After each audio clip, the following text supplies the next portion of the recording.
El informe de inteligencia llegó al cuartel general supremo de la Fuerza Expedicionaria Aliada en septiembre de 1944. Un analista había compilado datos de reconocimiento de bombarderos, documentos capturados y redes de resistencia. La producción alemana de combustible sintético había colapsado dramáticamente, de más de 300.000 toneladas mensuales en primavera a apenas 20.000 ahora, tras meses de bombardeos de precisión contra refinerías y plantas químicas. La Wehrmacht necesitaba 250.000 de toneladas mensuales solo para mantener operaciones. Las matemáticas eran simples, brutales y aparentemente decisivas. El general Eisenhower leyó la evaluación con la calma que definía su mando. Las implicaciones parecían claras. Alemania se estaba quedando seca. La guerra podría terminar para Navidad. Pero algo le inquietaba mientras revisaba los planes para las ofensivas de otoño. El ejército alemán seguía luchando, contraatacando, moviendo fuerzas con velocidad que no debería ser posible para un ejército funcionando con restos. O la inteligencia estaba equivocada, o los alemanes operaban con desesperación de maneras inesperadas. El teniente general Bradley recibió evaluaciones similares en su cuartel general en Luxemburgo.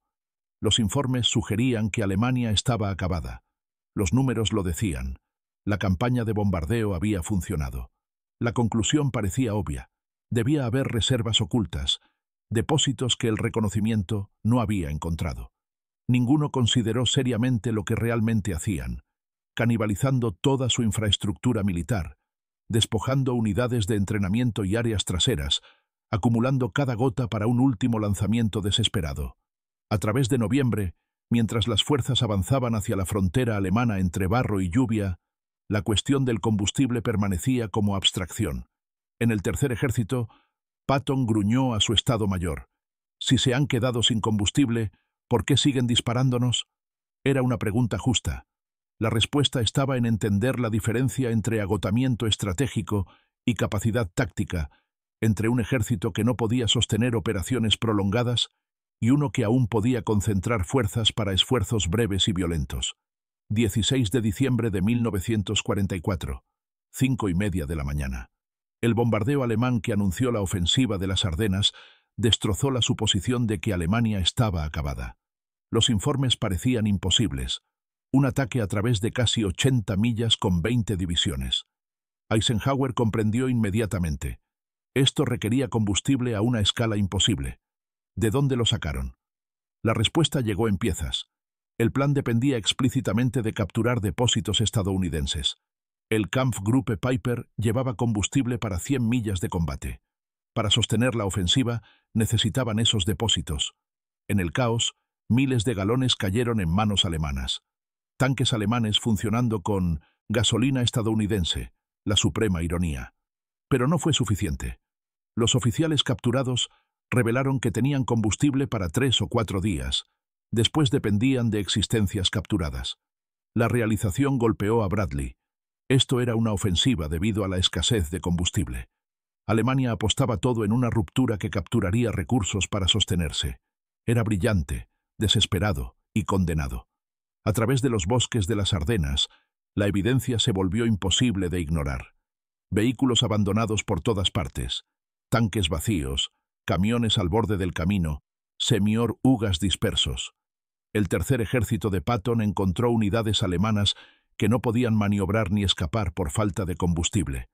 «Ya no son un ejército», dijo Patton, «son puntos fuertes que no pueden apoyarse entre sí». A principios de enero de 1945, la desesperación alemana era innegable.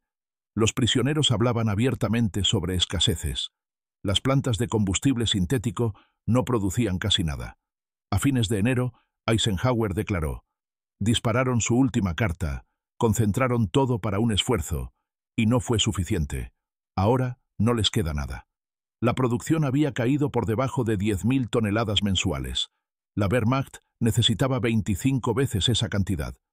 Las ofensivas de primavera confirmaron todo lo que los generales habían comprendido. Cuando las fuerzas estadounidenses y británicas cruzaron el Rin en marzo, la resistencia alemana, aunque a menudo feroz localmente, no pudo coordinarse a nivel operacional.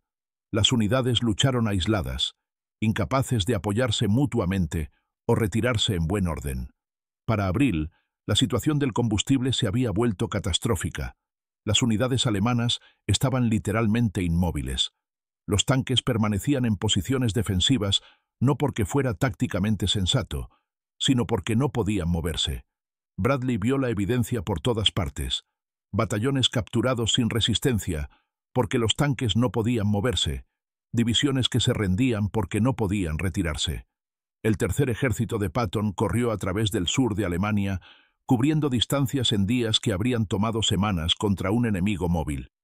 Las semanas finales de la guerra se convirtieron en una carrera entre las fuerzas estadounidenses, británicas y soviéticas para ocupar territorio alemán, con la resistencia alemana cada vez más irrelevante para el resultado.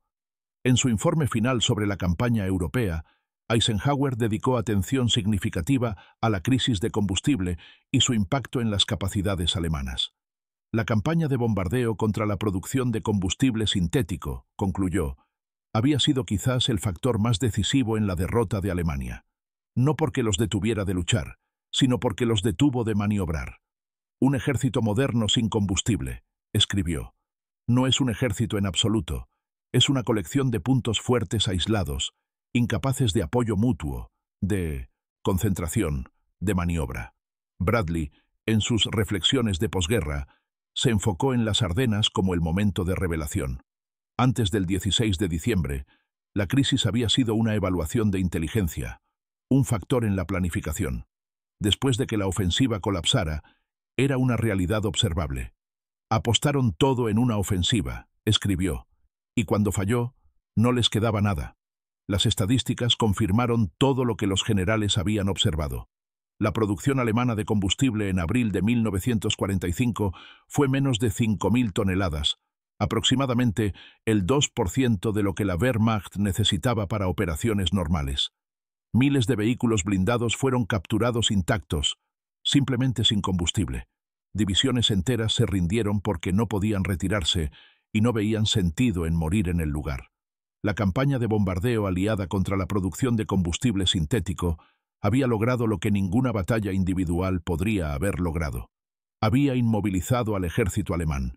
El ejército que había conquistado la mayor parte de Europa a través de velocidad y maniobra había sido reducido a defensa estática, incapaz de responder a penetraciones aliadas, incapaz de concentrar fuerzas, incapaz de hacer nada excepto luchar y morir en posiciones aisladas.